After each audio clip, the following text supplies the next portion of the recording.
Awesome. Hey, good morning, everybody. It's David Dorian Ross here. There, that's my name.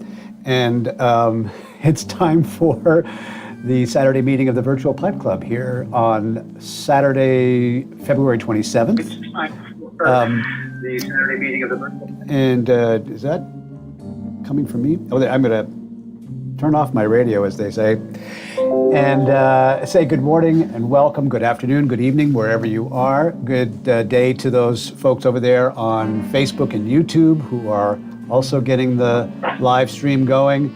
Got a very special guest today, singer, songwriter, raconteur, world traveler, bartender, and most of all, the man responsible for bringing Danish-style high-end pipes to all of us. Without his influence, it might not be happening right now. So I'm really excited to introduce our special guest, but not yet. Y'all are going to have to wait, because I have a couple of quick things that I need to say. First of all, hello to all the people over there. Irki's over there, because it's too cold to tune in to Zoom, wherever he's at. If you are one of our regulars, and a lot of you are not on Facebook, but some of you are, and if you're one of the regulars who have not gone to the Facebook group page and put your name in there, then how are you going to know when we're giving pipes away and stuff like that? And if you're watching over there on YouTube and you have not subscribed to the channel, again, shame on you. And just go ahead and click that, because I'm doing other things besides our Saturday streams. I did a live stream just sort of on the spur of the moment yesterday and showed off a bunch of the pipes that we're giving away in our raffle. And that was pretty cool, along with a bunch of stuff that I had not shown last week. So you see, again, if you're not a subscriber to the channel, you won't know when that groovy stuff is happening. Okay, I'm going to give this over to my buddy Oliver to manage so that I don't disrupt the stream. And let's find out what everybody's smoking today. Yeah, Stuart, what you are smoking, and tell us what cost a tin of tobacco in Australia. I was shocked, by the way. You are mute.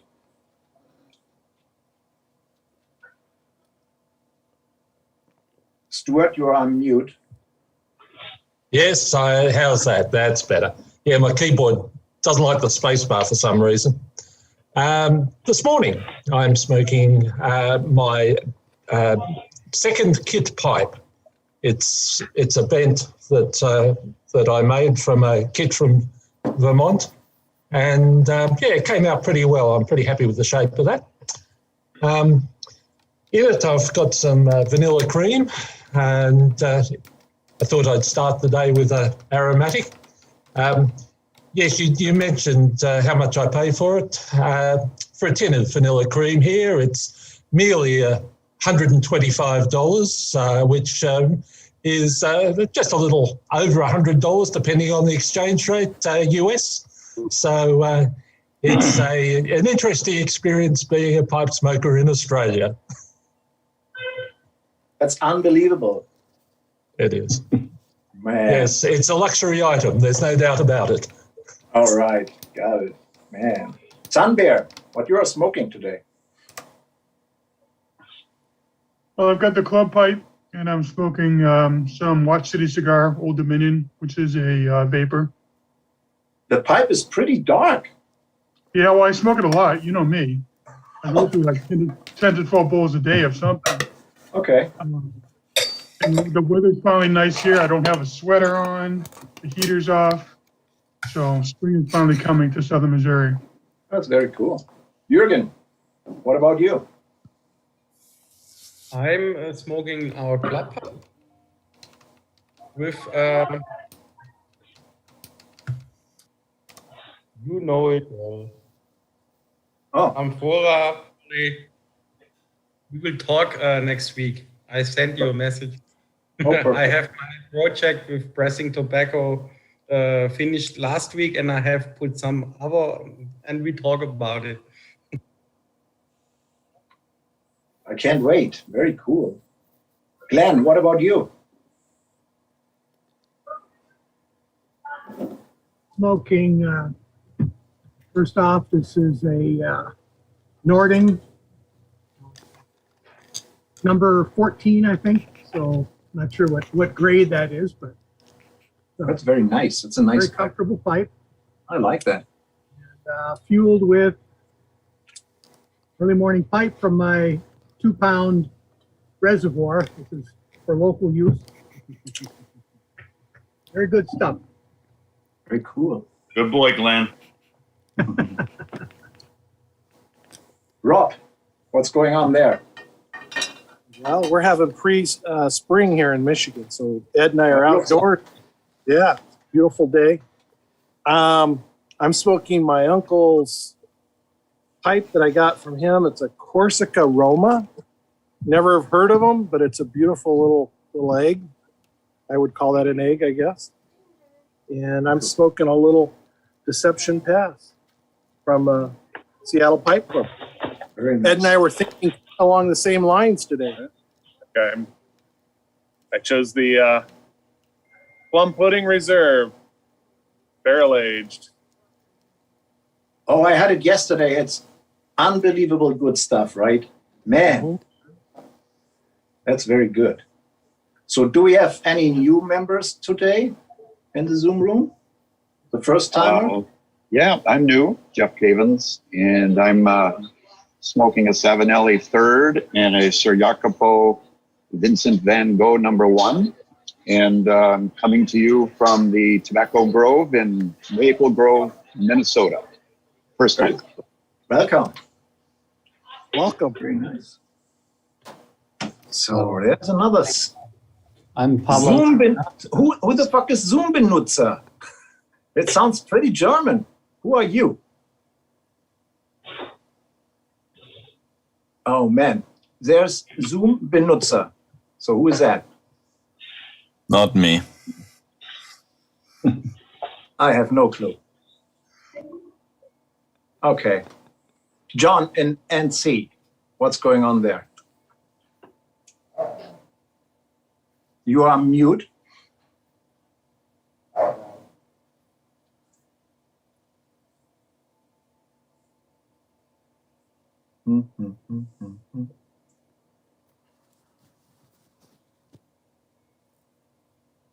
It's so quiet. There we go. There we go. There we go. Very good. Some reason my space bar is not being recognized here today. I'm smoking Sutler's Old Professor, as is my custom. I'm surprisingly boring and consistent with that. Today I've got one of my older Ben Wades that, geez, Pete, I've probably had this almost 40 years. It's a nice smoking pipe. I really don't smoke it enough, I'm sorry to say. It's smooth smoking. It's a wonderful pipe. It's a little heavy, and since I tend to clench them, if I did this all the time, I would be needing braces eventually. So, but it's a good smoker, and it's a good day here in North Carolina. Very cool. Stephen, what's up? Well, I'm smoking that mixture that you and I spoke about before, the 2-to-1 ratio of HH Burley Flake and HH Pure Virginia. Oh yeah. In the old golf ball. And speaking of our club pipe, mine's really gotten dark. Oh yeah. So you put something on it, or it's just pure? Just one time I put some olive oil. Okay. That was it. But it's such a good smoker, I'll tell you. For that price and that smoke, anybody who missed out, I feel bad for them. Very nice. Jim, what's going on? Nice weather. Love it.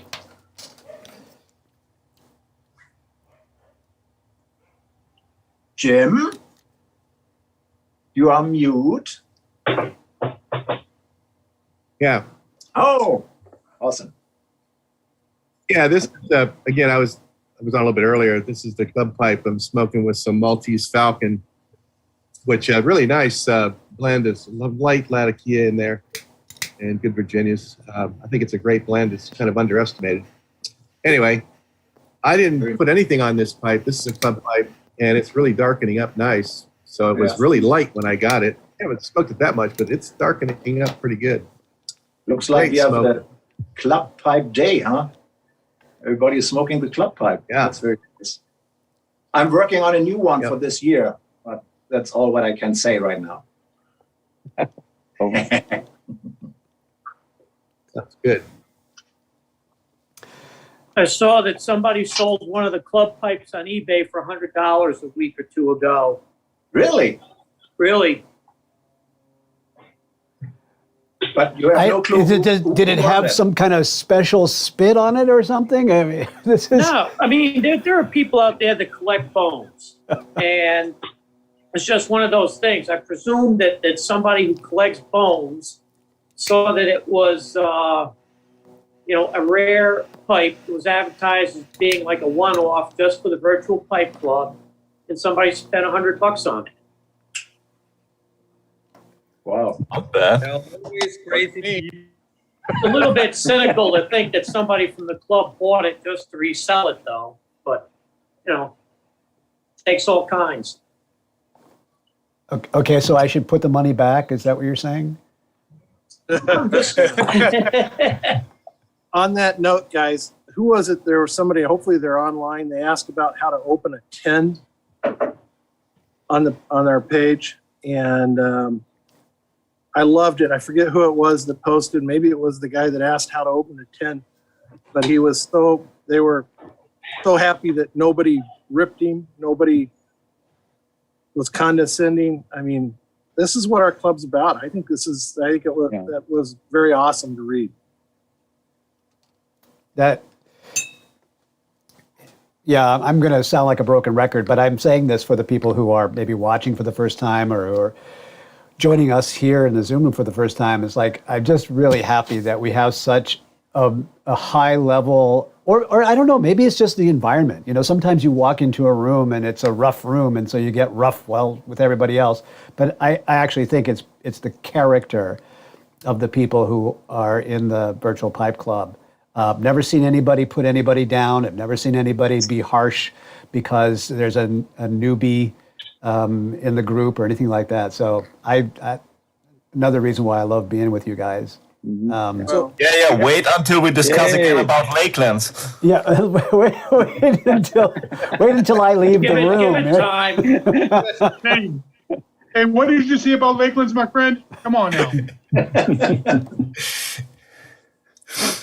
So to whoever it was that sold that pipe, they all owe us all a ticket for the raffle. There you go.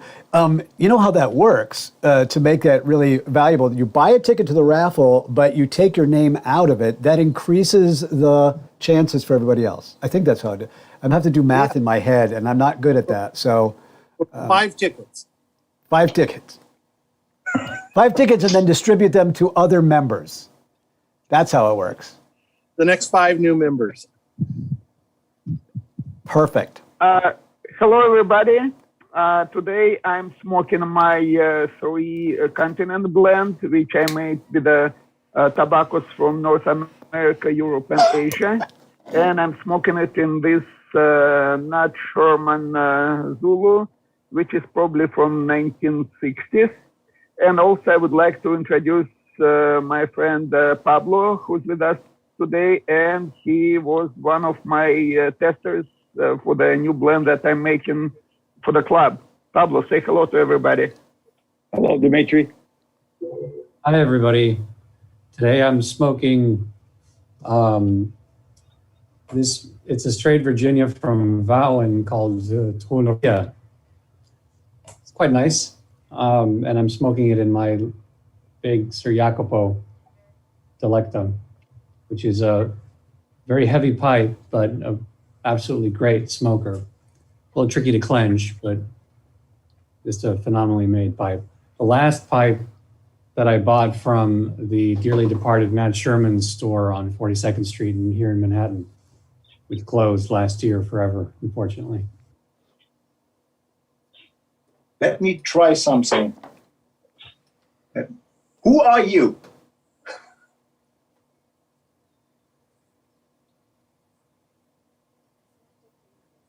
Hello, do you can hear me? Yeah. Hello. Yes, I'm Sasha from Austria, Yeah, close you to are the the Zoom Lake benutzer. Constance. You are the Zoom Yes. benutzer. This is why I make you on Spotlight, so I have no clue. Zoom benutzer is in your name, so that is why I Really? Yeah, really. I changed the name. Okay, then I have to check the properties. Sorry for that.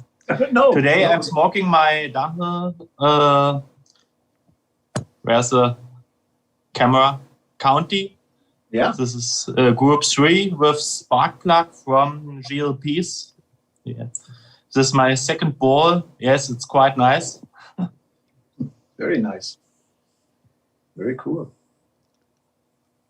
So, Jyrki, what's going on there? What's going on? I'm smoking Samuel Kavich 1792 in Jakob. I don't want to smoke this in prior because this will close. Okay. Very nice. Oliver, take Zoom off of the spotlight, please. You can do it by yourself. You know that, right? Yeah. No, we got it. I took it off already. Perfect. Yeah, sometimes that happens. It gets stuck in there. So, first of all, this is such a tradition every week that we do this. And also, I recognize it as a grand tradition for all of the pipe smokers and pipe clubs and whatever. But I think about it in terms of what I get out of this when I'm listening to you guys tell me what you're smoking. I listen for the little grunts and giggles of delight. I don't know if that's a manly thing to say, but you know, it's like I'm smoking this blend or whatever, and somebody just said, and it's quite delicious. I'm like, okay, that's what I'm looking for, because, you know, I want to try something new all the time. And I love hearing about different people's blends and whatnot. It adds to the color and the dimension of what we're smoking. And so I appreciate that. A couple of people over there on YouTube are also watching. And Simon from London Calling says he's never got to the Nat Sherman store, so he's regretting that. But someday he will just come and visit Dimitri, and he will be able to see the entire inventory of Nat Shermans, because I think that Dimitri already has that. I guess I didn't mention what I was smoking. I came in a little bit late. I've got some 20-year-old Escudo in a 2002 Steve Weiner, which I believe is the year he passed away. I just got a hold of this pipe within the last week or so. So you like the new Escudo as well? You like the new Escudo as well? Escudo was one of the first good pipe tobaccos I ever had. You know, I was one of these guys that started out with Captain Black and Flora and all that stuff. And I was going to school in South Carolina at the time, and had this little tobacco shop, and this sort of grouchy old guy running it. It's like, I don't want to smoke that drugstore crap. Try this. And slid a tin of Escudo across to me, and that was in the early 1980s. So, to be honest, I prefer it fresh. You know, I mean, I just happen to have had this that when I moved back to New England, it was in a box, and I just didn't even know I had it until about a year ago. And opened one and jarred it, and I'm just working my way through it, and then I'll just stick to new stuff. David, do you remember what it cost back in the 80s? Well, let's see. I remember a couple of tins that I bought around year 2000 were like $8.50 a piece. So I'm guessing we're probably looking at $6, $5-6, somewhere around there. But I didn't have as much money back then either. David, I always start off with my very rare collectible Bones Virtual Pipe Club pipe. It's just an honor to the club. But then I'll be switching to my Peterson Peaky Blinders pipe, is what I call it. It's just a very traditional Peterson that looks kind of like those pipes that the Peaky Blinders smoked on that Netflix series.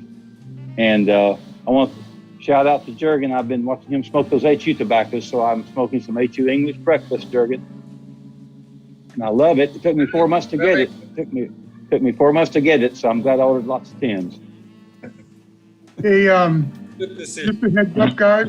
Those of you who like Perique, 5 minutes ago, Cornell and Deal just sent out a post saying that The Beast is returning on Friday, March 12th.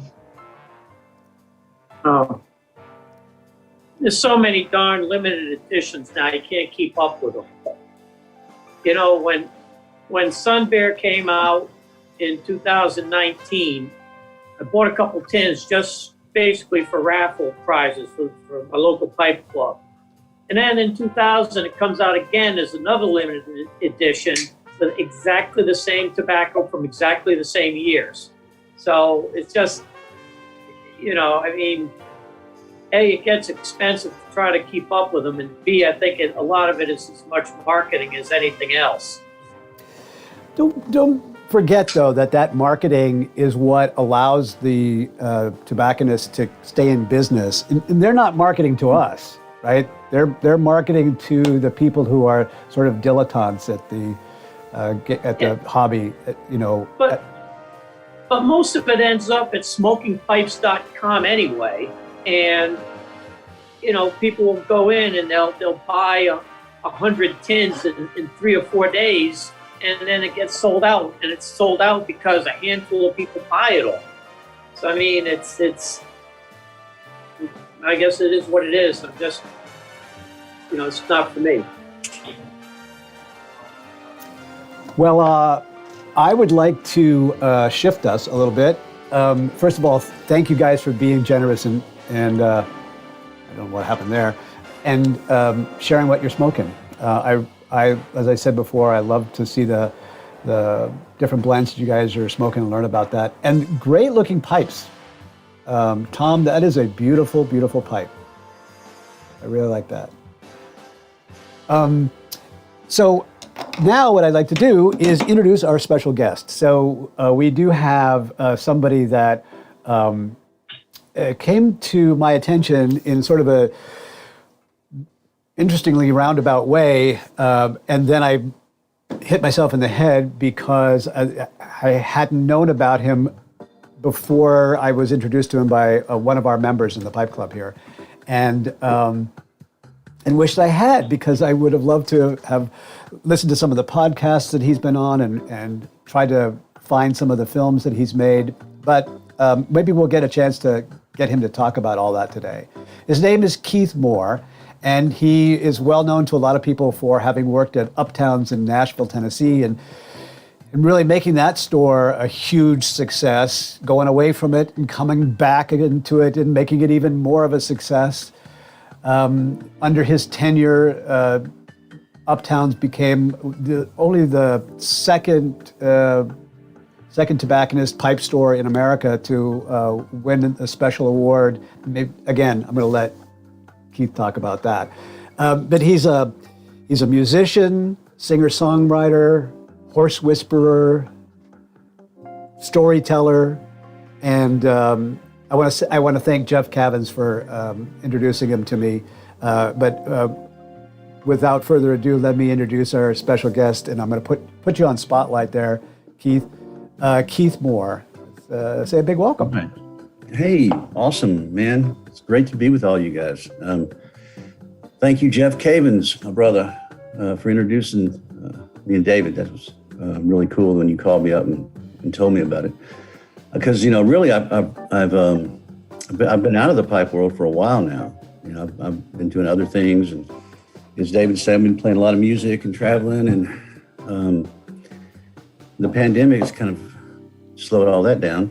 And live in Oxford, Mississippi, and my wife and I moved here in, I think it was around 2001, and we left Nashville, and then we moved to Spokane for 3 years, and then we came back to Oxford. We've been back here ever since. So I started in the pipe business. I was training horses in Brentwood, Tennessee, and I was a songwriter. You know, as a songwriter, you have to do other jobs. So, and And I love working with horses, always have. Grew up around them. And I was training horses at this place, and every Thursday, this was like 89, 90, 91, that area. And every Thursday, I would get off work a little early, and I would go to Uptowns. And Uptowns was, man, back then it was like Cheers, you know. It was like just this wonderful atmosphere. You'd go in there sometimes, and there would be politicians, there'd be, country singers. There would be like just a very eccentric group that always came in there. And we had the backgammon going all the time. But I would go in every Thursday, and I smelled like horse shit because that's what I've been doing. But I'd go in there every Thursday, and the guy that ran the place was named Bob Schenkel. Bob was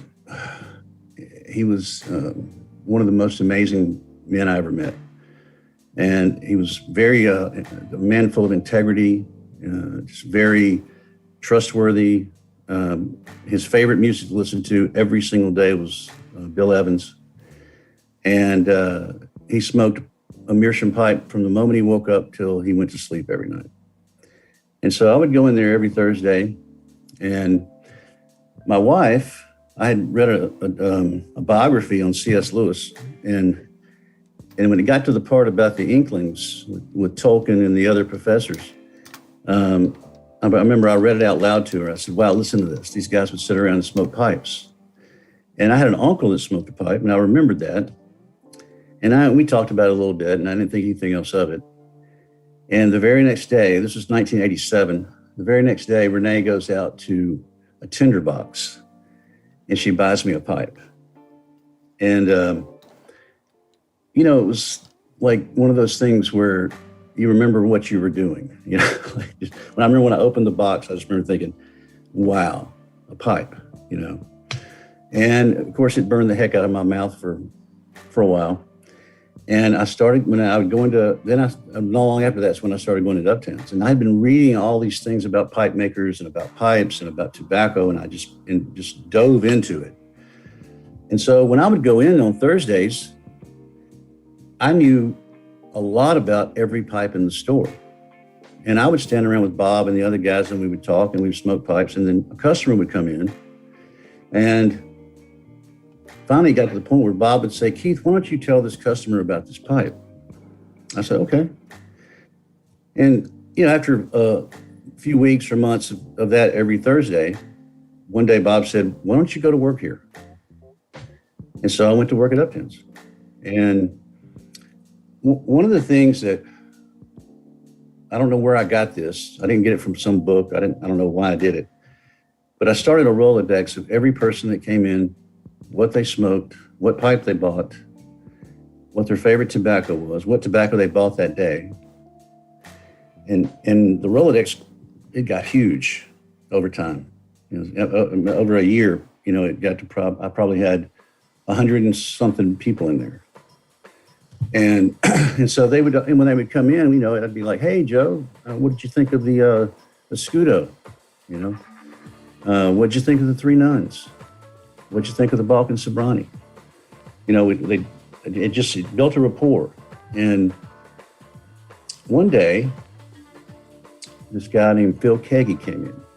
A lot of you, some of you may have heard of Phil Kagi. He's an amazing guitar player, amazing.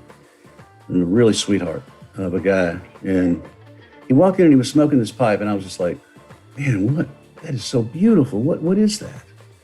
And he said, I was in Toronto, Canada. I played a show. And it was in a hotel called the Royal York Hotel. And he said, one of the people there knew that I smoked pipes. And he said he took me to meet Julius Vez. And so, it was a Julius Vez pipe. And it was just so, I don't know how to describe the way it was so different to me than other pipes I'd seen. There was something very ancient about it. I guess is the best way to put it.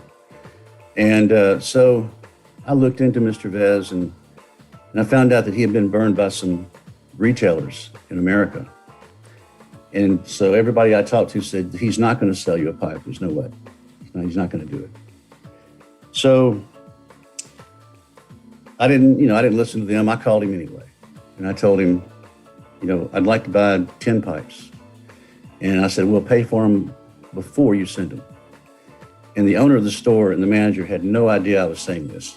So it's kind of, but I was just like, I had to find a way to get these pipes in there because I knew I could sell them. I had this Rolodex of people. I knew I could call them. And these pipes averaged around between 175 and probably 220 or something like that, which was pretty expensive. That was pretty, for that period, and especially in the mindset of pipe smokers. And so long story short, he sent the pipes. I think he sent 12. And we got them on a Wednesday morning. And I got on the phone and I called, I don't know how many people, maybe 25, 30 of the guys that were on there. And that afternoon, all 12 pipes sold in about 10 minutes. And so I called the owner and I said, we just sold all these. Can I order some more? He said, you think they'll keep selling? I said, I think so. I said, let me try. So he did. He, to his credit, he kept giving me rope. And so ordered 18 the second time. And this time I had heard about a magazine that had just started called Pipes and Tobacco. So I contacted the editor, Chuck Stanion. And I told Chuck what had happened with the first pipes. And I told him when the second group of pipes was coming in, and he said, we'd like to do a story on this. And I said, well, man, that's why I'm calling you. That'd be awesome. So it's about 2 weeks later, 3 weeks, I don't know what it was, but we had 18 pipes come in. And once again, I called all the guys, and, Chuck was there, and there was a line of men through the store, snaking around the store, way more than 18 guys. And so those sold. So anyway, it just kept going. It kept going. And so this time we got a toll-free number. We put it in the magazine.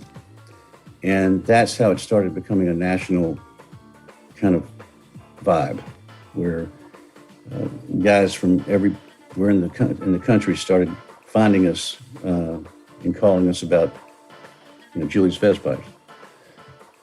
Then, hold on a second. Let me, because I had a couple of follow-up questions. First of all, that's an amazing story.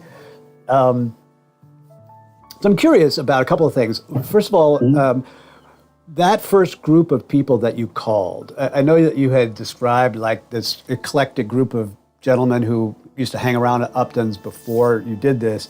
So like on that Rolodex and those 20, 30 people, like I'm trying to imagine Nashville, Tennessee in the 80s and who's smoking pipes in those days. So who showed up to buy these high-end pipes? Doctors, a lot of doctors, some, white collar guys, but then it was everything. It was musicians, it was politicians, I just remember always a lot of doctors. And then blue collar folks too,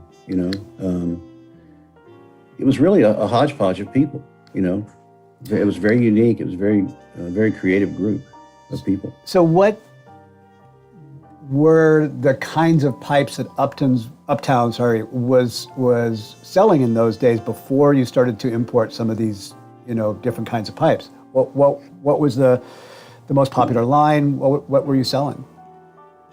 The most popular line probably was Stanwell, Peterson, Savinelli. Trying to think of some of the Larson. Larson's. Larson's came in after we started selling the Vezes, I think. There was Davidoff pipes back then. DuPont. I don't know if many people remember the DuPont pipe. Trying to think of what else.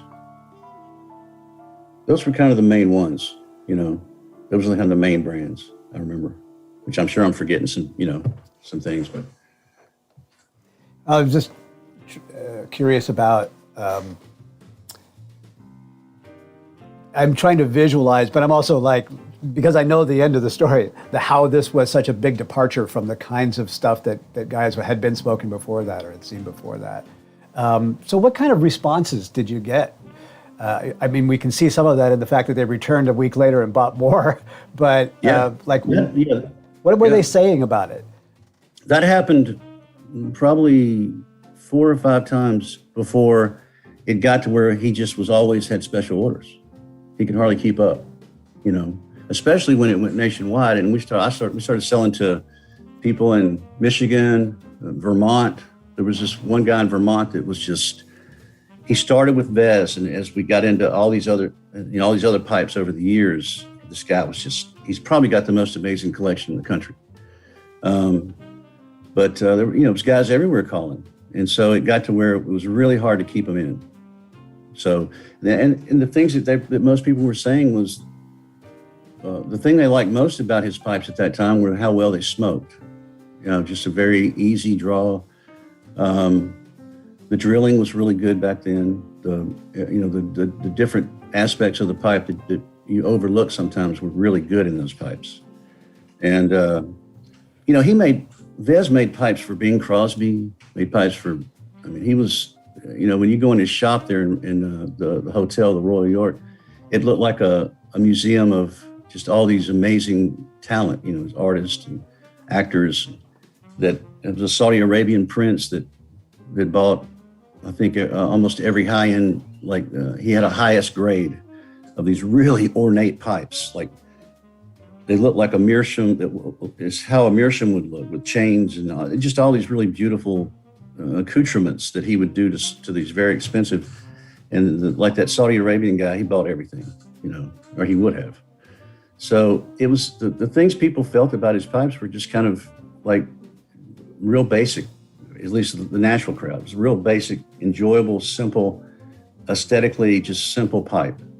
They weren't like the Danish pipes. The Danish pipes that come along later were, man, those things were, what you all know. So, all right, so let me let you get back to, I'm hanging on the edge of my chair here. Let me let you get back to your story about what happened next. Okay, well, what happened next was Chicago. There's a guy in California named Rick Newcomb who's, he's a big time collector, and he heard about what we were doing at Uptowns, and he contacted me, and he said, "You've got to come to the Chicago Pipe Show." And so, I told the owner, and we put together, and I remember I had some Vez pipes, and I had a few other pipes, Mastro de Paya, which is the pipe I'm smoking today. I've had this thing since 92.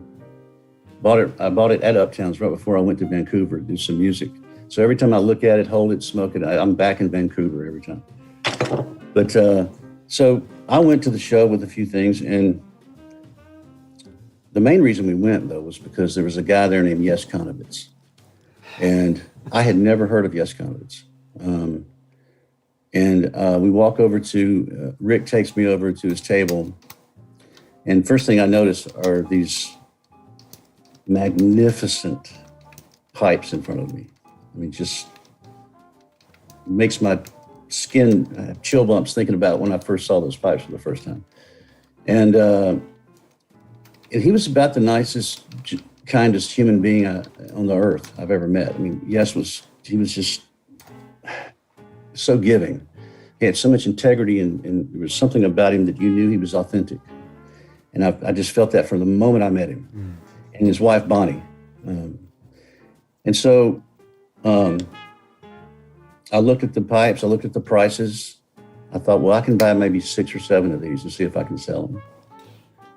And, these were $400, $300 cost. These were expensive pipes, very expensive, way higher than anything else we'd sold. A few of the Vez high ends we'd sold during that period for maybe $1,200, maybe $800, but very few. And so once again, I called the owner and I said, I told him what I was looking at. He said, go for it. So I remember I bought those pipes, came back to Nashville. And at this time, you got to remember, this was way before people were taking pictures and putting them on emails and sending them to people. But we just figured it out. We just had to, because I was like, we've got to get pictures of to these guys. And so with the help of a guy named Bill Healy, who was working for me back then, we figured it out. And we started using email to send pictures of these pipes. And I remember when we got back from Chicago, of course, it was on a Sunday. It was late Sunday.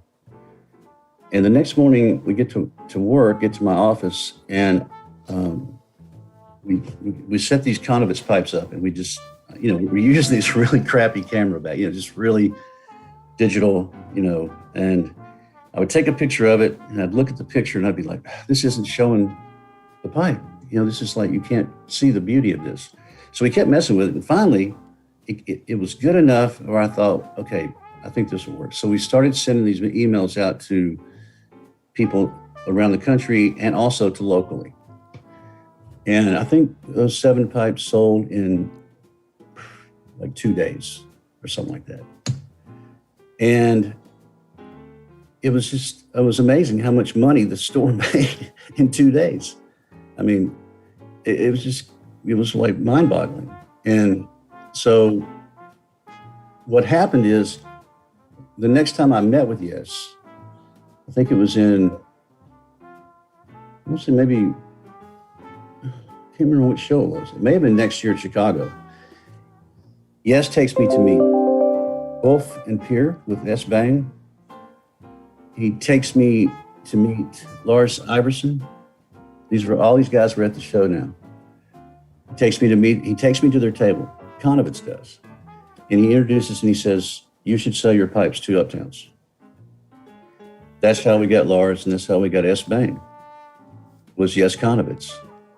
And so that's when it really took off. That's when I was shaking my head all the time. Like, wow, these pipes, the Bang pipes were selling 700 to 1,200. Conovitz were 700, 1,200. Eversons were more. And then Yes, when I went to Denmark for the first time, Yes takes me to meet Bo Nord over in Malmo, Sweden. It was funny. I always think about this. Yes spoke Danish, and Bo spoke Swedish. And Yes could not speak Swedish, and Bo could not speak Danish, so they spoke German. So I've always found that interesting. So then we started selling the Bo pipes. And, those guys, they had huge followings in Japan. They had huge followings in Russia. They were really superstars all around Europe. And, I didn't know that. I had no idea. I didn't learn that till later. But so to get some of their pipes was really something. And the first pipe show that we did where all the pipe makers were there. Julius Vez, Pierre and Dolph, Lars and Yes. And they were all there. And it was so cool. It was just really a neat experience. Keith, I'm going to open this up to some questions here in just a minute. Yeah, please. But I have one question for you. So now you are visiting the pipe clubs or pipe shows. You're going to Europe and meeting some of the all-time greatest pipe makers in their shops and whatever. How does this change Uptown? How does this change the store? Well, it was no longer this little bitty shop that, we had to expand we had to go find another office to work out of because we had so many pipes coming in from all over Europe, Germany, Ireland, France. I went to France twice, to St. Claude, and met with them. So we had pipes coming in from everywhere, and it was just like, we need some place to spread out. So, Uptown's the store itself, it stayed it kept that vibe of just a really cool hangout. It still had that. But after 3 years in a row of just crazy sales, that's when Uptown's, I think, it really expanded in everything. Because Music City Marketing was the distributor that owned Uptown's. Well, the owner, he owned the distributor and the store. And so between those two things, the distributor picked up salt, started selling Stanwell's wholesale. They started selling, let's see, what else was it? Savinelli's? No, not Savinelli. Well, we had the La Normandy pipe that we created. We had the Castleford pipe we created.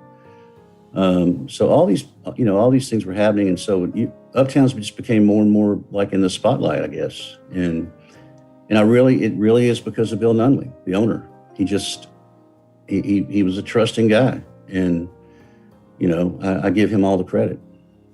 That's awesome. I'm going to pause for just a second here, as I do throughout the meeting, to see if anybody has any questions for Keith. And that applies also to the guys over there on Facebook and YouTube. And I keep looking over this way like there's somebody there. No, it's just where my monitor is and where the chat is coming through. So it's just I have a question. Did you ever bring in a line of pipes that did not do well that you thought would?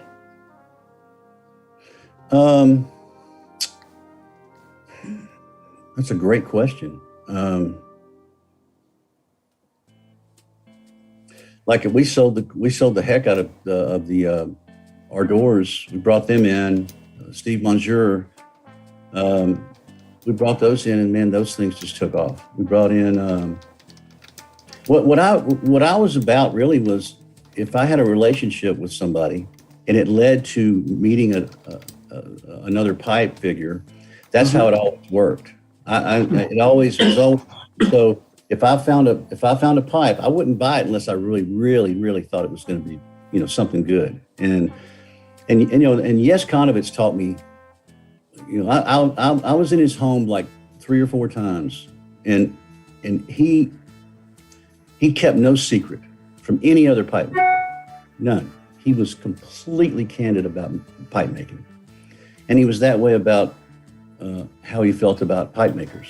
And so I trusted him. I used him a lot to judge things, I guess is a good way to say it, but he really taught me about how a pipe is supposed to work in a way that really made sense, very cogent, how he, and so when I would go and I would meet other pipe makers or other companies, I would look at the pipes. I remember there was a period there where, Music City Marketing picked up Dunhill, distributed Dunhill. And I got to go, I was invited to the Dunhill, the factory, and was taken on a tour of it. And you could eat off the floor in that place. It's one of the cleanest. It was amazing how they were just so into just and the same thing about Stanwell. Same exact thing. Stanwell is one of their pipe shop where they make all their pipes. It's just immaculate, So yeah, it was really just following my gut and listening to people that I respected, But I don't think we ever really brought anything that didn't do well. I can't really remember. One thing I wish we could have gotten a lot more of was JT Cook pipes. I always tried to get more from Jim. I would call Jim about once a month. Jim, please, But he was always snowed under. He was always in demand. That's a good question, though, Jim. Super. If you guys got any other questions, just go ahead and shout them out. Yeah, Keith, I have a question. Okay, Jim. I have in front of me an R-Door Keith Moore model. I'm wondering if this is about you, and if so, can you please share the backstory? Yeah. I love this pipe. It's one of my favorites. Awesome. Love everything about it. Well, that's Steve Monsieur. That's why that pipe exists, because I was close to moving into a different world of life. I've been a musician my whole life. I've been playing and writing songs since I was 14. And an opportunity arose in 2000 that really, I was just too good to pass up. So that's when we ended up moving to Spokane in 2001. But during all that is when Steve surprised me. He calls me up one day and he says, "Look, I'm sending you something." And he said, "Are you going to be so-and-so?" And I said, "Yeah." He said, "Well, you'll have to sign for it." I said, "Okay." And so, yeah, he sent it, you know, and this is like the first one or whatever. But I was like literally almost in tears, because that was like, if you know Steve, if you ever get a chance to meet Steve, if you go to a pipe show, he'll always have on a pink shirt, and he's just a sweetheart, a kind human being. And it was his way to say thank you. And it was from the Carvers. It was from the father and son Carver, that it was their idea, is what Steve always told me. And so it was just a real special thing. I'm very grateful for it. It's very humbling, you know, and it does smoke really well. I agree. It is. It is a great pipe, and I have met Steve Monjour several times, and I completely agree with everything you said. He's a wonderful guy. Yep. You know, been very kind to me. Always enjoyed seeing him at the New York show. Oh yeah, yeah. Yeah, well, actually, I've seen Steve wearing orange shirt. It's not always pink. Oh, you saw him in an orange shirt? Yes. Well, he's changed his shtick then, because he used to always wear pink. Yeah. You know? But yes, most of the time it's pink. But one time I saw him in an orange shirt when he was in New York City. Yeah, great guy. Yeah, actually, I bought bread there from him. He gave me some tobaccos. I gave him some of my tobaccos. Very nice guy, good friend. Yeah, great guy. Thanks for saying that. I'd like to try your tobacco sometime. I'll be happy to send you some. Actually, right now I'm working on a tobacco blend for the Virtual Pipe Club, and it will be Oriental forward. Actually, my inspiration for this was McClelland Grand Oriental series. Oh, and, wow. And I'm using Bulgarian Krumovgrad Oriental. Oh, wow. I'd love to try that. Sounds really cool. Keith, we've got a question from the guys over there on Facebook. Okay. I'm trying to scoot over there so I can see who asked the question. But they said, and this is a bit jumping forward. I was going to get to this, but since the question came up, who of the new generation of pipe makers do you like right now, and why? Well, my favorite is Jody Davis. I've known Jody since 92, maybe 93. And, you know, we're both songwriters. We both play music. So we met through that world. And I think that's right. But then Jody is one of these guys that can make anything. He can build anything. I mean, he has that sixth sense about woodwork and craftsmanship and all that. He's just really something. So one day he walked into my office and he said, "Hey, where can I get one of those pipe making kits?" And so we found one to order, you know, and it came in. It was that big, you know, square cut, you know, just so he could take it and do some shaping and things. And so he took that and he went home, and I don't know how long it was after that. He walks in one day and he shows it to me. I'm like, man, this is really cool, you know, because, you know, he didn't have a big lathe and all that kind of stuff. He was, you know, just trying to figure it out with the tools he had. So he really got into it. Then when Yes came to a show, he met Yes. Yes just took him under his wing. And then Jody went over and spent some time with him in Denmark. And so, you know, to me, Jim Cook was, of course, he's the legend. Jim's always been there doing it. Butera did some really cool stuff. I miss Steve Weiner made some great, you know, I don't want to do names of it because I'm going to forget somebody.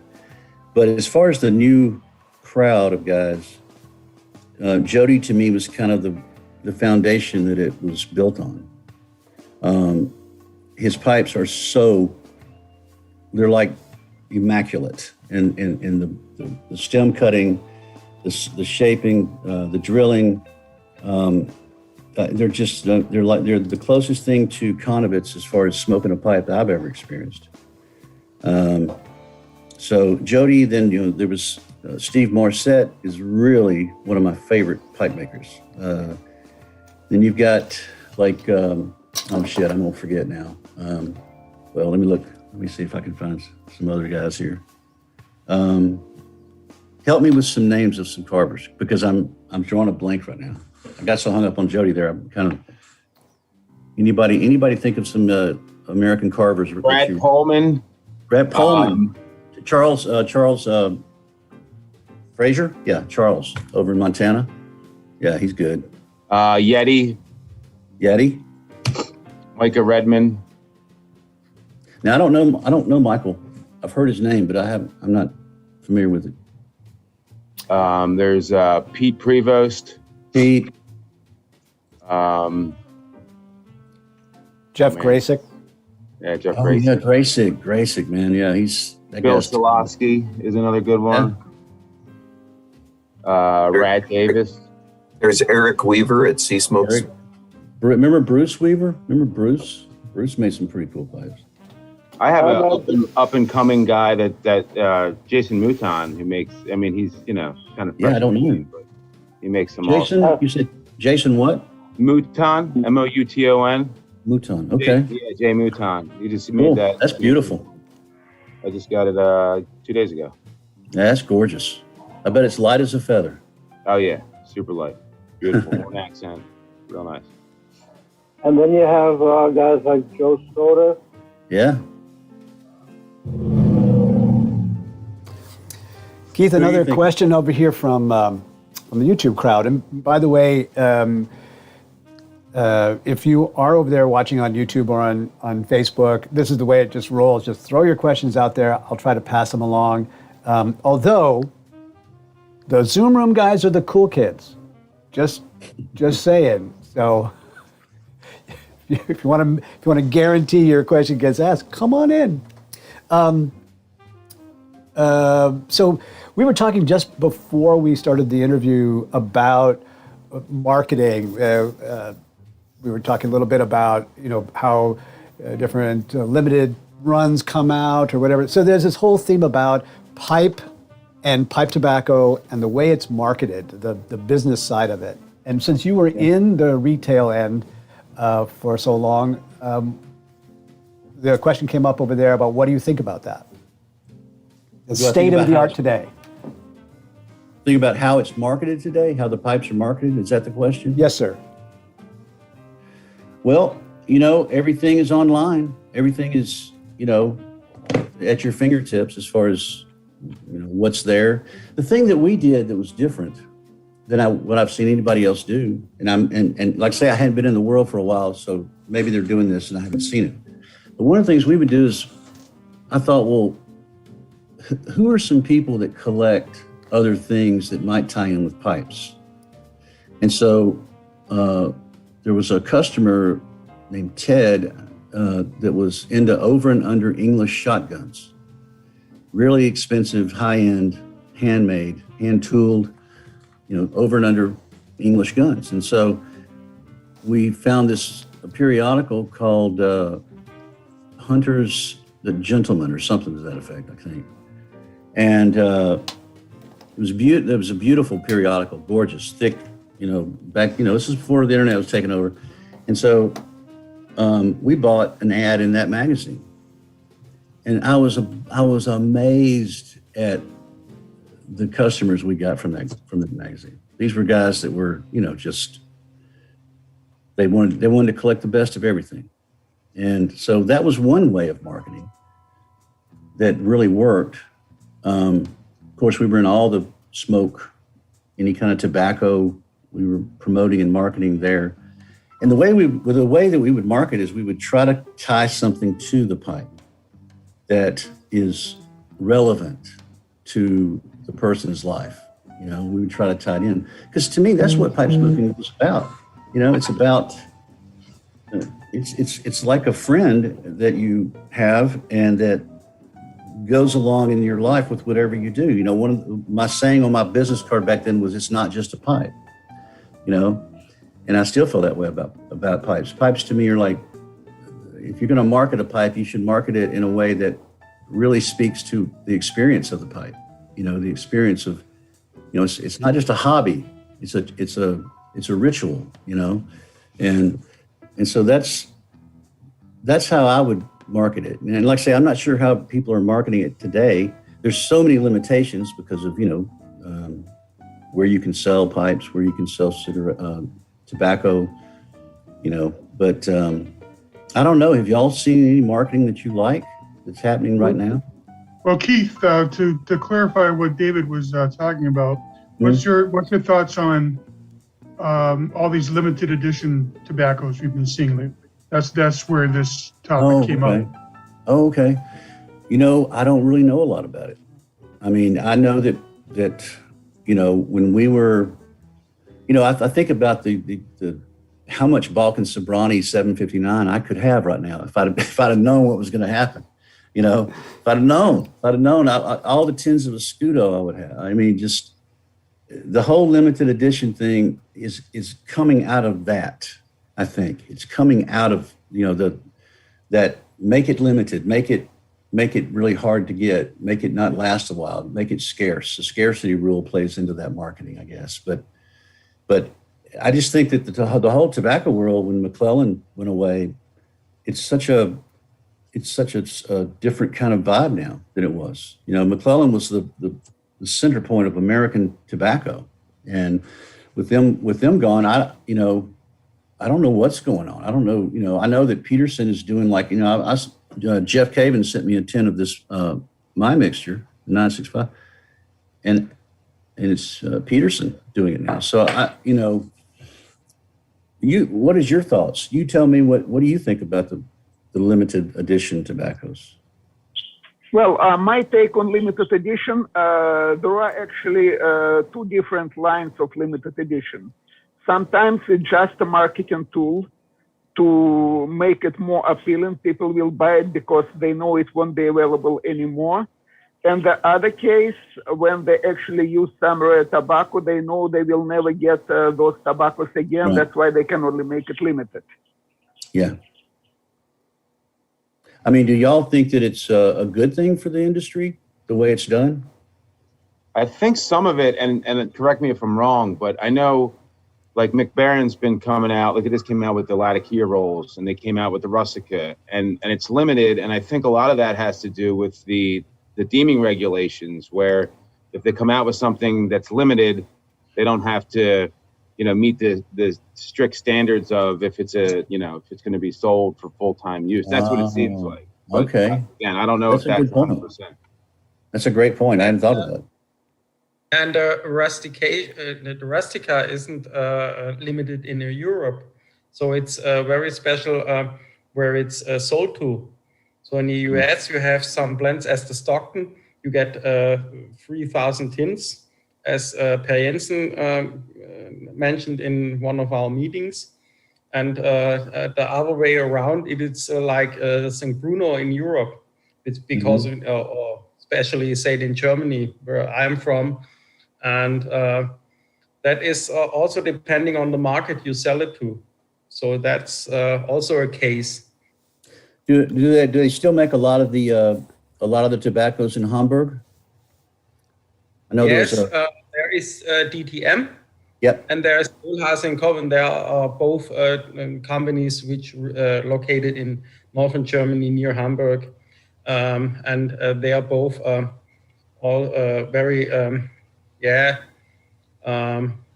doing a really great job. But sometimes it's really hard to get up with the regulations. So some ingredients are not allowed, and so something it disappears and some things come back, and how you can deal with that. Yeah, I know. That's really rough. And so you work with limited editions, and you see how the market goes, and that is why we see so lot of limited tobacco. Right. And I know Per was talking, I don't know if it was when he was talking to us or somewhere else I was listening to him talk, and he was saying how Germany and United States are the two largest, markets. And all the things that they make aren't limited in Germany because they don't have the deeming regulations, and the things that they, that are limited here are only limited here. Rustica, The lighter rolls, a lot of that stuff is all just limited here because of the regulations, I think. Yeah. I have seen that.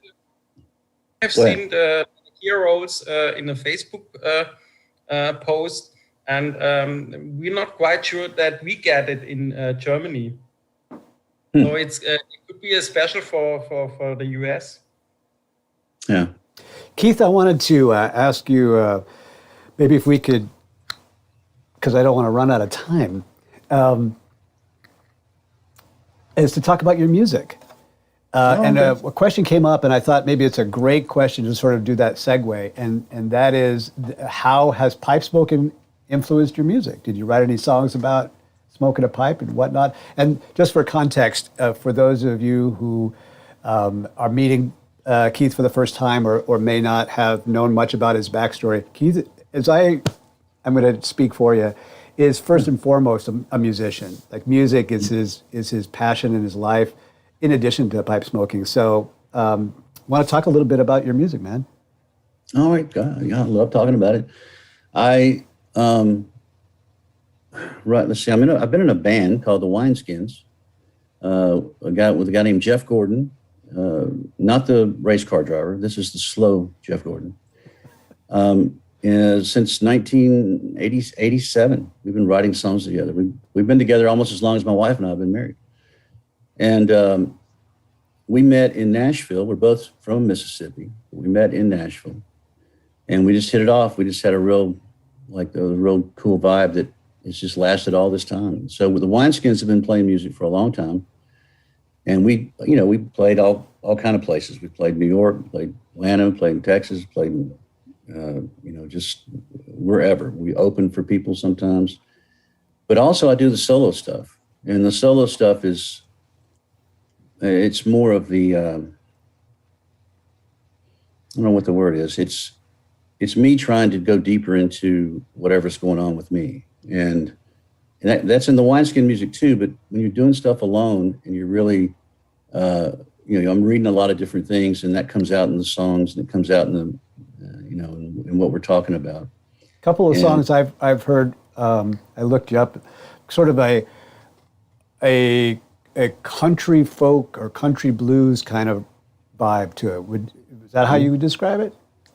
Sure. I mean, to me, it's definitely folk music, and then it has tinges of, like, I just recorded and sent out a new song yesterday. It's a reggae song, kind of a reggae folk song, so it's my music. I think the center of it is folk vibe, and then it plays around with that. So it could be a little country, a little reggae, a little rock, a little pop, but it's real. Just the central theme of the music is more of a lyric driven. It's a lyric driven kind of music, kind of songs. So any lyrics about pipes? Yeah, on my Travelers album, there's a song called "Landscape Painted with Tea," and it was based on a novel by a Belgrade professor named Milorad Pavic, and the book is amazing. If you've never read it, go get it. It's called "Landscape Painted with Tea," and one of the lines in the song is, actually the first line of the song says, "Ashes from a Vez pipe, dancing on the wind. Strike a match in the darkness. The flash of light grows dim. Midnight trains a memory. Whistles echo scream. Travelers on a journey to a place they've never been." So the very first line of the song is about pipe smoking. And I'm going to ask a question I've never asked any of our guests before. Have you got your guitar nearby? Yeah, I've always got my guitar nearby. How'd you like to give us a couple of lines? Oh my gosh, I haven't played that song in a long time. I might play something else. But let's see. This is really fun to do, because usually everything I do with podcasts is about music, and it's fun to mix it with the pipes, Let's see, it will be a...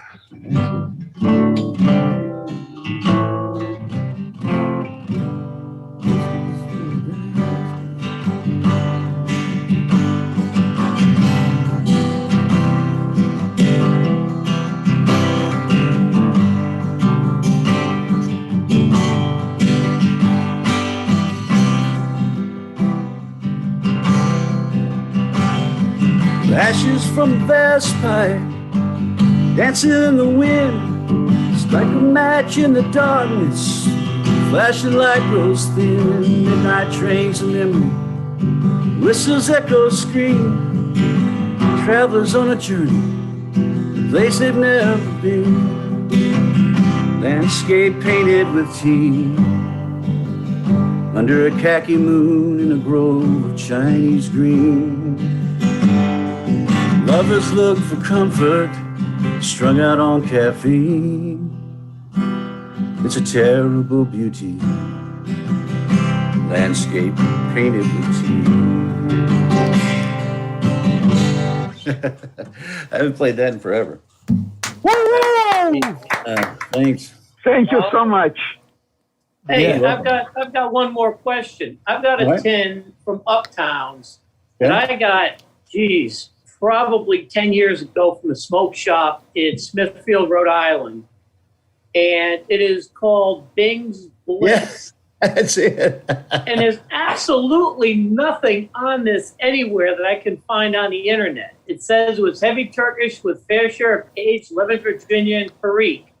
Combined with mild Cavendish and white burley, it'll make you croon. Well, I don't think it would do that for me. You've never heard me sing, and nor should you. That is hilarious, man. We developed all those blends. It was a blast. That is so funny. I haven't seen a tin of that in forever.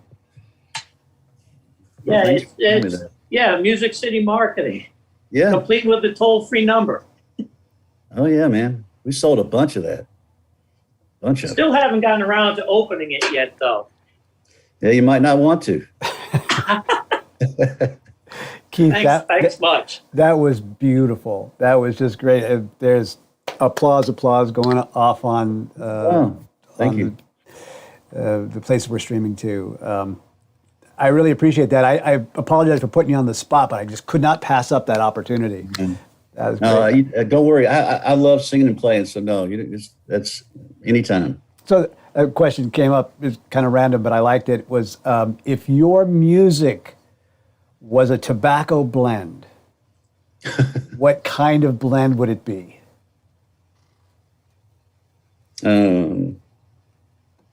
This Rustica is pretty cool. Jeff sent me a tin of that. That stuff is, it's complex, but it's very simple. You know, that's, I guess, my music. My music to me, it really just comes from my heart, from my experiences, from my yearnings, from my longings. And so to me, like a really great pipe tobacco kind of is like I said earlier, it's a ritual, and that tobacco is it's like the real spiritual part of it, you know. And so whatever tobacco you choose, that's why there's so many blends. That's why I always tell people, man, smoke a pipe. It's never ending, you know, the blends. What's your go-to blend? And oops, my camera's doing funny things there. Go-to blend, and am I wrong, or did you bring a few pipes to show? Yeah, I brought a few to show. Yeah, we'd love to see them, man. The go-to blend probably in the last year, I guess, would be Frog, you know, the Frog Morton. Some of their blends are really, really, you know, I love those. But really, honestly, if I got to come down to the meat and potatoes of it, it's 965, Latakia. I just love Latakia, love the flavor. But yeah, I got Dunhill that when I did that tour of the Dunhill factory, they said, as we go through, we would like for you to pick out a few pipes for yourself. And this one has just been my favorite over the years, as you can tell by the stem. But it's just a classic little straight apple, you know. I showed you I showed you this one. You know, it's so funny. You know, I've had so many pipes over the years, and I know every one of you are like this. I don't care how much you spend on a pipe, there's always one pipe that just, there's something special about it in a way that's not like the other pipes. You still love all the pipes. You know, you want to make any of them feel bad. But Ann Julie, I got an Ann Julie here. I met her at the Chicago show, the last one I went to. And she walked over and we had talked a little bit. When I first met her, we talked a little bit. And I was walking by her table and she reaches out and hands me this. And this is such a cool little pipe. So I found some exotic stuff. This is Jody Davis's very first rusticated pipe. I mean, think about that. The very first one is a bent Rhodesian. How crazy.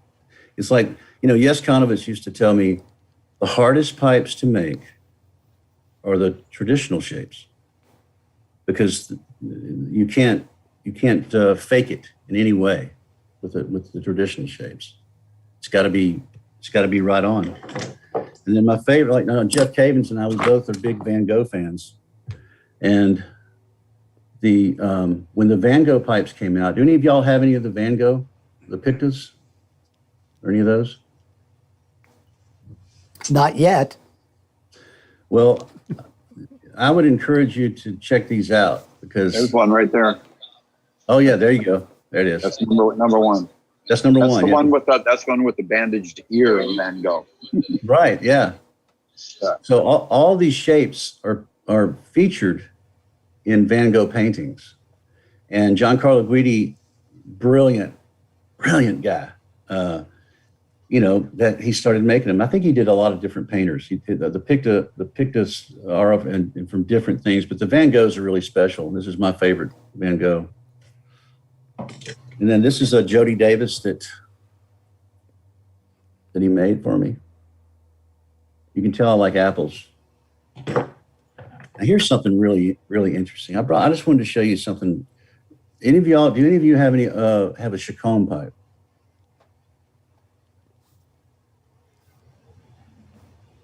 Yes, I have Chacon. Yes, I have.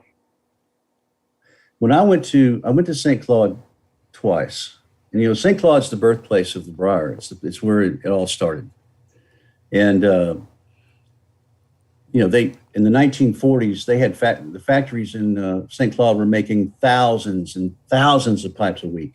I mean it was just crazy how many pipes they were making.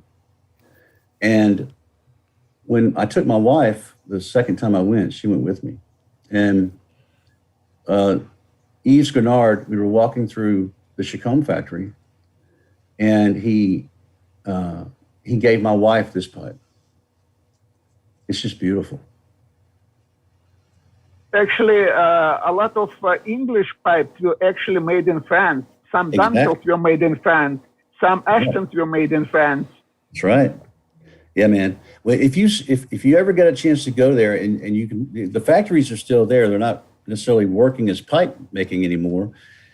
But when they were taking me through some of those factories that had been there since the 40s, you would not believe the amount of briar and big Aubergine blocks that they have there. It's amazing. It's incredible. But that was a great trip. I mean, being there with those guys, they really know how to eat and drink too. The French do. They're very, very good at that.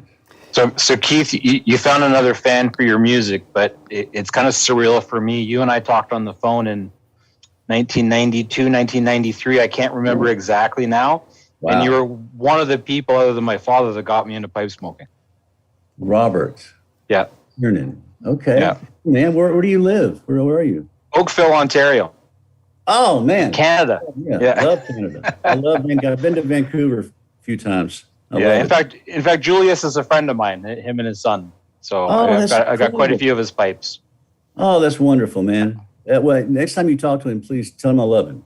I will. He's been battling some health issues, but his son has kind of taken over the business for him. So is he still swimming every day? Is he still trying to swim his laps every day? He was. I don't know if he is this year since his heart issues, but yeah. Wow. So, but it's really nice to actually put a face to a voice after all these years. Well, it's good to meet you. Yeah, you too. I'm going to open it up once. So the guys in the Pipe Club know that there's no restrictions. There's no rules except be nice. So they're just jumping in with questions. But I want to make sure that everybody has a chance to ask questions. And because in the next segment, I'm going to ask about his travels. Obviously, Jeff's been all over, or Keith, I'm sorry. Keith's been all over with his work at Uptowns and seen a lot of groovy stuff, traveling with his music. And I think he's probably got a story or two to tell. But before we jump into that, please go ahead and just ask away. And my Zoom room crew here, right here, just go ahead and turn your mics on, man, and just go for it. Keith, have you ever been to the Philadelphia Folk Fest in your travels? No, I haven't. No, I want to. I want to go. Amazing. I think they're at like the 60th year. What would have been the 60th year? But it's amazing, especially if you're into folk. The guy that plays string bass and harp and flute and with the Wineskins, Greg Johnson, he and his wife Shondi, they have a duo that they do, and they played there. I guess it's 3 years ago, and right after they went on, right after they finished, Bruce Coburn came out. So yeah, I mean, I'll play there some point. Yeah, I'm sure I will. But yeah, it's I've heard great things about it. Yeah, David Grishman's headlined a bunch of times, but it's great because it's they have the headliners, but there's it's almost a week's worth of like one of my good friends is it's called Hezekiah Jones, but they have a lot of Philly's got a really strong local folk scene, and there's just so many amazing artists. I mean, it's unbelievable. Yeah, this pandemic has really messed us up for a while. I mean, we've it's a part of the journey, though. I mean, I've written 25 songs during this pandemic that I like. What a lot of guys don't understand, Keith, is how prolific you are. Keith and I went and traveled Turkey together, and we visited the 7 churches of Book of Revelation. And in the morning, I'd say, "You think you could sing a song this afternoon?" And he'd go, "Yeah, I have a song, I think." And then he would sing it. I said, "When did you write that?" And he said, "About 2 hours ago." That was fun. That was a blast. Thank you for asking me to go on that. When it comes to traveling, you have mentioned a visit by Bo Nord. Can you tell us something about that visit? Have you seen him working? Oh, yeah, definitely. Oh, I love telling this story. Bo, like I said, the first time that I met Bo, of course, wasn't, he didn't travel. Bo, I don't know if everybody knows, but Bo was in a wheelchair. He had a motorcycle crash when he was, I think, in his 40s, maybe, or 30s. And 20s, it was very early. 20s. And so hang on one second. I got to tell this guy something.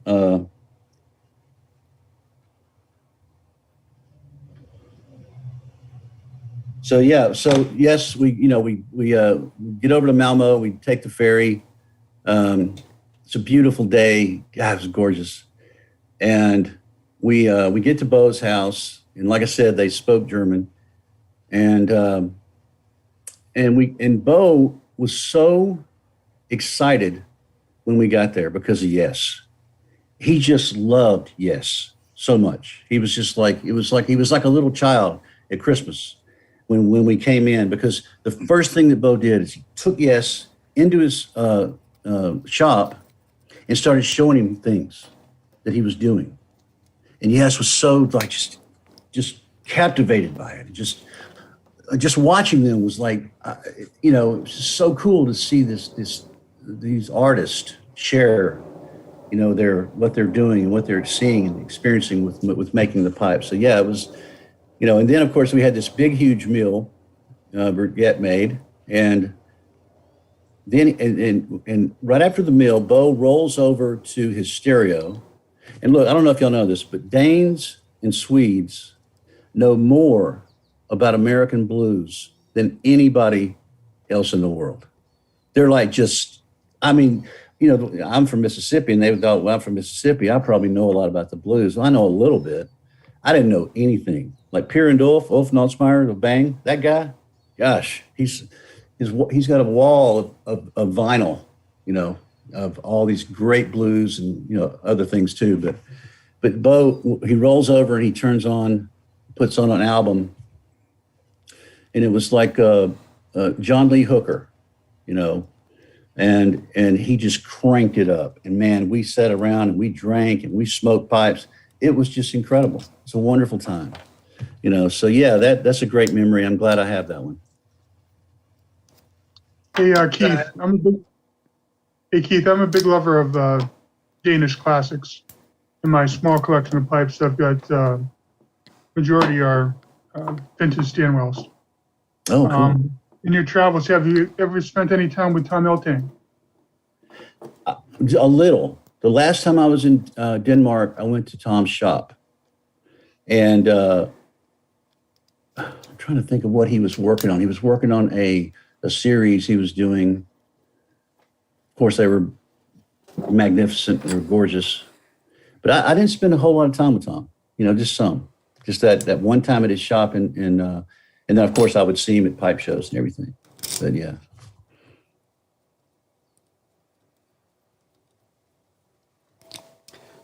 So let's maybe dive into some of the other travels that you've had. Is there any particular direction that you have gone, like always to Europe or always to Scandinavia, or is it just sort of all over the place? Well, the main travels at first were Denmark, France, and then England.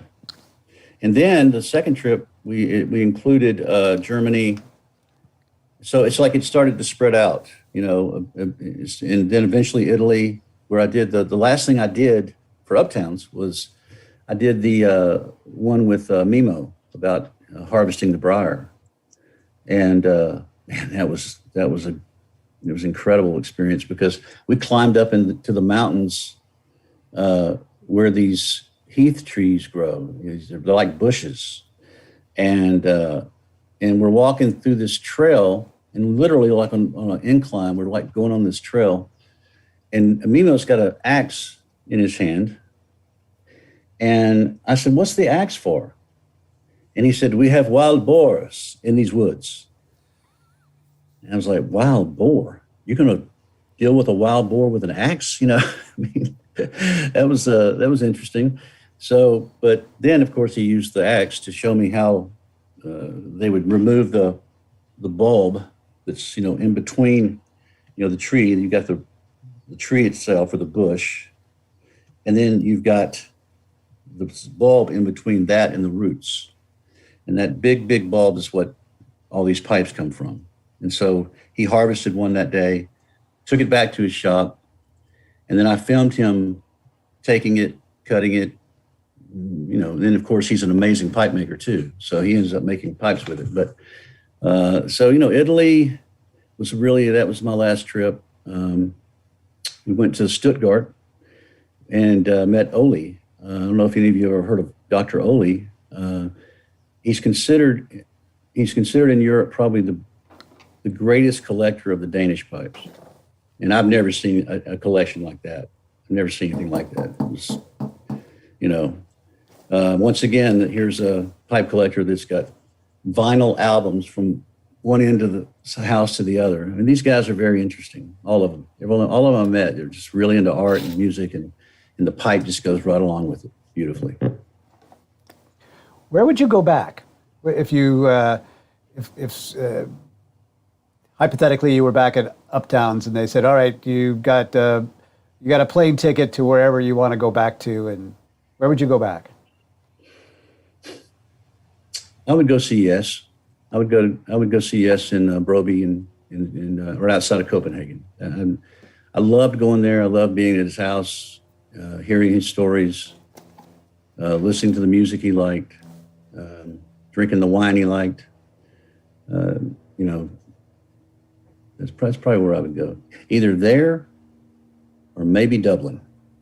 because Dublin was an incredible time. I'm with you on both of those. Yeah. I'm Go sorry, ahead. what'd you say, Go Jordan? ahead, Jürgen. So you were in the Peterson factory? You had a visit at the Peterson factory? I did a video with Peterson. Yeah, I did. And one, that was like a history lesson in that turn of the century when the pipe became kind of a status symbol. It's when it started becoming this, highbrow kind of vibe. And Peterson, what Peterson did, Kopp in Peterson. Kopp was Swedish. Oh, wait, he was Scandinavian, yeah, I think. No, Kapp was German, and German, okay, Peterson came from Latvia, and they both met in Ireland, in Dublin. Actually, Kapp was working as a pipe repairman, and that's where Peterson met him, and that's how they started. Cool, thank you for that. I think I remember now them telling me all that. But filming there was really fun, and I set up in the oldest pub in downtown Dublin called O'Donoghue's.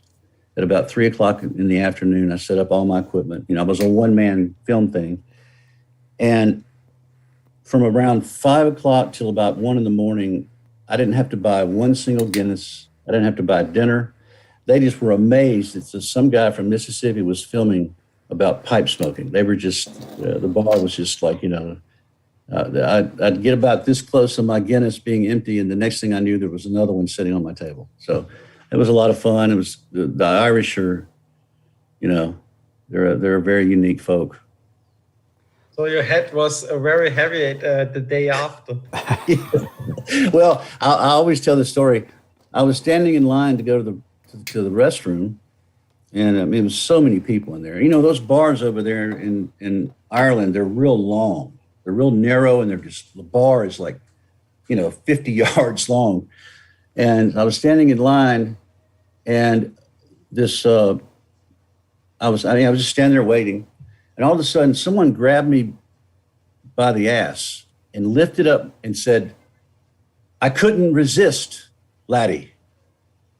So that was Ireland, and it was pretty crazy. But yeah, about 2 o'clock in the morning is when the bars closed in, and literally, this is like in a movie. You hear them outside walking down the street singing at the top of their lungs. So, that's Ireland. I love it. I once backpacked across Ireland, and I was surprised at how many bar owners at the end of the night would let me just sleep in the bar. Oh, yeah. Yeah. Yeah, they're cool. Keith, I want to talk about your filmmaking.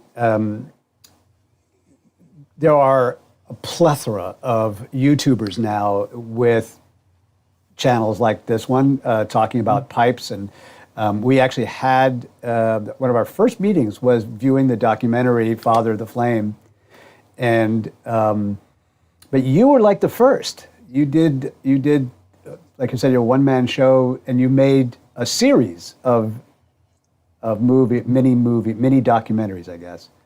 Yeah. Tell us about that. Yeah, the first one was with Lars, with Ulf, Pierre, and Bo, and I called it The Great Danes. No, that was the second one. I'm sorry. The first is Julius Vez, the grand old man of pipes, and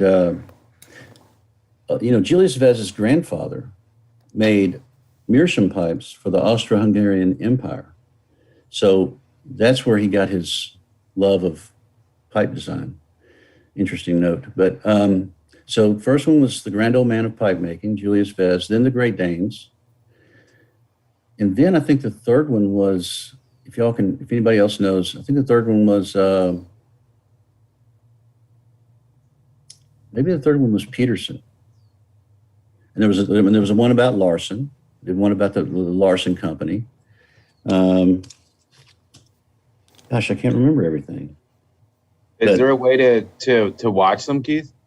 You know what, man, that has been a sticking point for a lot of people for a long time, because with every thing you do in life when you're working in a company, there's politics. And so I had no control over those. You know, I didn't own any of the rights. I didn't own any of the publishing. I didn't own any of the, you know, it was part of the deal of you know, them spending the money to do it. And so, which I understand 100%. But how it was handled after I left, you know, I don't know. I don't really know. I don't really know why they're not everywhere available for people. I know a lot of people have them. I know a lot of people have VHS copies. A lot of people have DVR copies of the newest one, the Italian, the Briar. But I don't know how to get them. I have no idea. You know, Uptown's closed. Music City Marketing closed. Wow. And you know, it's one of those. It's like someone was saying to me one day. He said, you know, this is a treasure hunt now. You know, these things are a treasure hunt. And so I'm like, yes, I'd love to find them. I'd love to put them. I'd love to get all of them, get permission from the owner, and put them all like on YouTube. You know, in a digital, just the digital format. That would be amazing because I would love. I'm yeah, sure we me would all too. love to watch them all. Yeah, we got Mike from Briar Blues YouTube channel over here on YouTube saying that some can be found on eBay. So I'm going to be putting out a notification on my eBay account to see if I can pick some of these up. I will definitely let you know if I find any. I've done that with books for some friends of mine who are authors whose books are out of print. So cross your fingers. Let's make that happen. And by the way, if anybody out there who is watching today or knows somebody who might be in that position, let me know, would you please? Send me an email, go to the Facebook group, whatever, and you know, let's see if we can't make this happen. That'd be great. That'd be awesome. And it's called the Great Carver Series. That's the main title of the whole thing. There's just not enough, you know, out there. I mean, with on the topic. I mean, anytime you see a 2-minute video of, like, there's some old ones of former, you know, like 10 years ago, and it's only 4 or 5 minutes, but it's just you know, and there's some ones with Tom L. Tang, but it's just any little, you know, it's just. You know what would be a great thing to do is to do one on all these American carvers. You know, I mean, do like a really, like, you know, a 7 or 8 minute, you know, exploration of every single American carver that you can, you know, that you can put on a list. And, you know, and the thing is, doing something like that, you can even do something like that in this format and record it and then edit it, you know. So, I mean, there's ways to do things now that are so much more, you know, of course, going to their home is way better, but I think you need to audit the community. Many of us have different pipe history in our different collections. I know I'm like sitting on newspapers, the original Pipe Club newspapers and magazines from back in the day. Got old Cellini catalogs from the 40s. Wow. So, you know, you just come across them in your ramblings.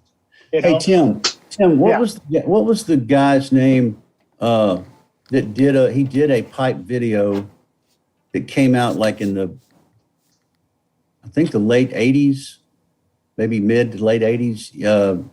He was kind of a controversial guy, but he was Fred Hanna? No, this guy had a beard. He kind of looked like the guy that Richard Carlton Hacker. That's it. Yeah. He did a video. Yeah, several. Yeah, several. He did. Yeah, people have, you know, unique things in their collections that, you know,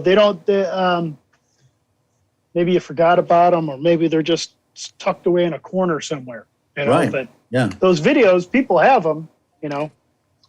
Yeah, I mean, So- being like a younger guy, like, you know, I have such a thirst for anything pipe related. Like when Father of the Flame came out, I must have watched it 4 times because there's just not enough out there. There's little, like, Smoking Pipes, you know, did like a little thing with, I think it was Bo or Lars, you know, like he went to his house, and like there's just little 10-minute videos here and there, but there's just, I mean, I could watch that stuff all day long. Yeah, the Great Dane one is really, really something. I mean, the interaction that they had, you know, one of my favorite scenes is when Pierre and Ulf and Lars and Yes are sitting around the back patio, and I'm just filming them talking to each other. And that was just that right there, because all of them have a pipe. You what? It's like having Babe Ruth and Joe DiMaggio, and you know, like all of them just sitting there. It's Mount all Rushmore of you know, of the Danish carvers. It's just, you know, to be a fly on the wall. Yeah.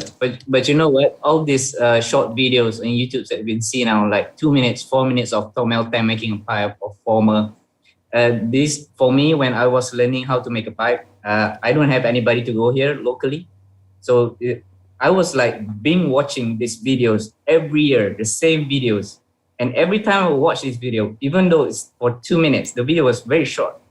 Every year I would learn something new just by watching, and I think it's tremendous tool for learning. And if anybody could like take all the old videos into digital, that would be very great. Yeah, that's maybe this club, maybe this meeting will have some, you know, some build a vibration to kind of, you know, find that, because man, I'm like you.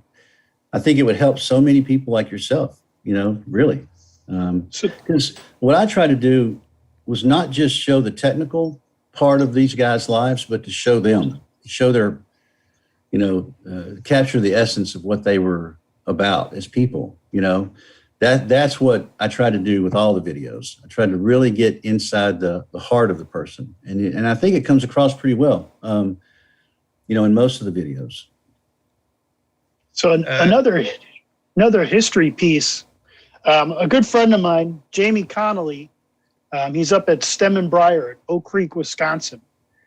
Now, he went into Yuli's Tobacco Shop in Milwaukee, and he purchased all their old Fraser machines that are pre-World War II pipe making machines. So they're all, you know, from what I understand is that at one point in time, Yuli's made Savinelli pipes for the U.S. market. Right. Yep. And he has all the old dies from these machines. Again, it's another one of those history pieces that people don't know about if you're not networking. Yeah, he just recently posted it. I saw that his video and pictures of those dies, and he was talking about old machinery, how he wants to put it back to work, to revive it, and that's incredible. Hey, let me tell you guys, in light of that, there's a pipe maker in Germany named Jorn Larsen. He doesn't make pipes anymore. He did for a while, but he built his own machines. And this guy was like meticulous. You know, he was a German. He was like so meticulous. And the pipes, he only made pipes for a while, but man, if you can get your hands on one, it'll smoke like nothing you ever smoked. I mean, he based his design on Yes Konowitz's designs, and he replicated them. And they're hard to find, but if you can find a Jorn, Jorn Larsen, you know, keep your eyes open for those. They're really nice. Yes, I can recommend the YouTube channel of Lars Kiel if you want to see some interviews with former and other Danish pipe makers. You can find it on YouTube. He makes. He had also made a promotion video for. I don't remember the name. It's a great one. I should remember it. But look at his YouTube channel, Lars Kiel. You will find it. I maybe put it on our Facebook page tomorrow. That is a great resource. He makes great videos. The promo was for the Italian pipe maker, wasn't it? The Italian gentleman. I can recommend those as well. They're really well done. So Lars is a professional filmmaker, and he apparently just also has great relationships with some of these pipe makers. So they're great to watch. Yeah, Jürgen, if you can find those links, let's put them up on the group page there. Yeah, I want to see those. I will take it tomorrow up. Super. Yeah, those are the videos that I learn with. Yeah. Cool. So I want to. This is about the time every afternoon on Saturdays when I give the brief warning bell. Don't run away yet. We're not done yet, but we've got about 15 minutes. And sadly, today I have to end right on the dot because I'm like double booked, and I have to run into another class that I have to teach, and I have to use all the same equipment. So I've got to get out of here right on time. So this is a great time, again, for those of you who have been holding back from asking questions or thought you'd wait until there was a proper time or the topic changed. Don't hold back now. This is a great time to ask Keith some of your questions. Hey, David, let me ask you a question. I've not heard. I actually realized I'd heard of you before, Jeff, because I do Tai Chi or I practice Tai Chi. I don't do it. And I kind of, after Jeff told me about you, I went on and I was looking up stuff about you. And then I realized, wait a minute, I like a year ago, I think I did a few of your Tai Chi thing, 15-minute, And so, you got to figure out a way to integrate the pipe into the Tai Chi. So, it might be a good place to make the pipe. So there is there's a kind of a tradition of the wise old man, the old Tai Chi master smoking. Yes, but I'm sure, There we go. I'm going to have to get wiser somehow before I qualify for that. So You have to really small pipe, a really small. I have one. So Aaron, one of our members, sent me one from Japan, and it is beautiful and perfect. And so maybe I'll. Yeah, Kisero pipe will be perfect for that. Yeah. Keith, where do we find your music? Where can we buy your album? Or Okay, the Wineskins music is on everywhere. Spotify, YouTube, everything. I mean, any Bandcamp. There's a real rare Wineskins album on. It's really demos that we did, and we mastered it, and it's on Bandcamp. But so the Wineskin stuff there's two albums. There's the newest one is called "Shut Me Up, Sundance." It's kind of a take off of the old Butch Cassidy and Sundance Kid line of that movie. And the first one was "Rattle My Faith," and that's kind of a collection of stuff we wrote and recorded over a 20-year period. So, in my personal stuff, you can find it on SoundCloud. It's under William Keith Moore, and there's a whole bunch of stuff on there. And then you can also find me on all the digital formats under W. Keith Moore. Like the Travelers album is on the Travelers album you might like a lot. It's on Bandcamp, and I'm trying to think. And also Soul SOUL is available everywhere too. But yeah, I mean, check it out. And if any of you guys would like for me to send you a link to my music, you can just shoot me a text on Facebook or message me. It's W. Keith Moore is my page. I'll gladly send you some links to where you can listen to some of the stuff. The stuff on SoundCloud is stuff that I've recorded sitting right here. I'm playing all the instruments on it. It's bass, electric guitar, acoustic guitar, percussion. The one I just released yesterday, the reggae tune, a guy, it's funny, one of you guys are from Australia. You paid way too much money for your tobacco. But the guy, there's a guy that I've met on Instagram. His name is Ivid. And we're both kind of in the same world of, spirituality and non-dual thinking. And we've gotten to be good friends, and he's a drummer. So I wrote this. He actually we were talking one day, and he goes, "It's like the Nothing Tree." And as soon as he typed it, I said, "Oh, that's a song." So I wrote the song, and I put a guitar. I played the guitar to a click, and I sent it to him. And that's the drum. He played the drums. It's on that track. So when you listen to that track, the reggae tune called "The Nothing Tree," that's Ivan playing drums on there. So that's really awesome, and I love reggae. So yeah, well, maybe you'll like it. Maybe you'll dig it. Keith, can I get you to say all those pages and websites again? Have you got a YouTube channel? Yeah, well, you can go to everything's W. Keith Moore. You can just look on YouTube, W. Keith Moore, on there. You can look on Instagram, Twitter, Facebook, really Facebook, Instagram. Those are the ways to follow what I'm doing. I keep everything pretty, out there. When I finish something, I've got a pretty good following of people that, buy it and listen to it. So yeah, just follow me on those places. And if you ever want to talk about pipes, let's talk about pipes. That is so amazing. I have two questions.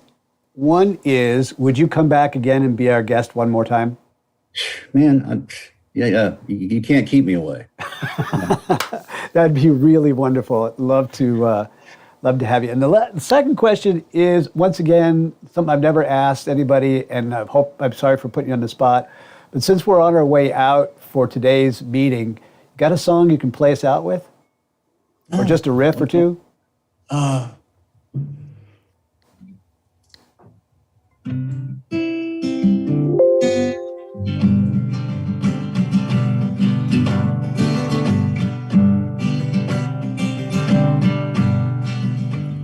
Highway 1 toward the Big Sur. Alan Watts makes it all clear. Laugh out loud, nothing's wrong, all is well. I feel strong.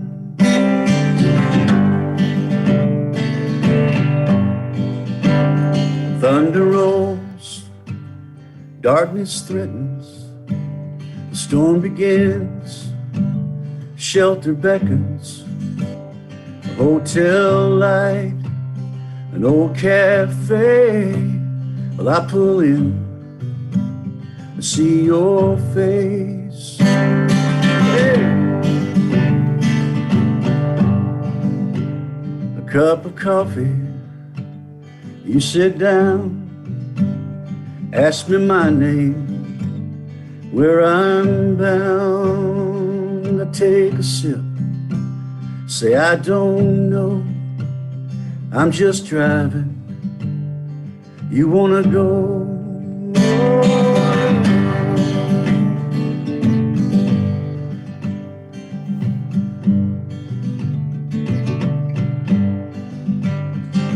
It flows in every direction. Life allows introspection. Another intersection. Which way to go? Oh, I don't know. I don't know. Right. Oh, man. All right, thank y'all. I think Appreciate that's got to be the best that we've ever had here, guys. That's just amazing. Man. Oh, thank you, man. Thank you. Love y'all. All right, here's my last little plug there. And I hate to do this because I feel like we're doing a disservice to Keith and his generosity for being here and all the time he's spent with us and his stories. But I'm going to try to get him back again. Next week, our guest will be Mike from Briar Blues. So you don't want to miss that. And then I think the following week then is isn't that the 13th following? That's our 1 year anniversary. Perry Jensen will be here as our special guest at the top of the meeting. And then we'll have another guest, the guys from tobaccopipes.com, who are our partners and sponsors of the raffle. And the raffle is going to be announced at the meeting on the 13th, and you don't want to miss that. And yes, we are buying more pipes or something. There's something else I got in the works for you. You'll like it, I promise. And that's all I got to say except for this. This is the best day of the week for me. This is the best time I have. Don't tell my wife that I said this, but I really appreciate the time I spend with you guys. Whatever your politics are about the whole thing like this, please just take care of yourself, wash your hands, wear a mask, couldn't hurt, you know what I'm saying? Because I want to see you back next week. That's all I'm saying. I agree. Love y'all. See you next week. Hey, guys. Thank you, Thanks, everybody. David. See you guys. See you guys Thank you, next guys. week. Thanks, Have a good Keith. week. Thanks a See you lot. guys. Gold. You're awesome. Take care. Guys. Thank you.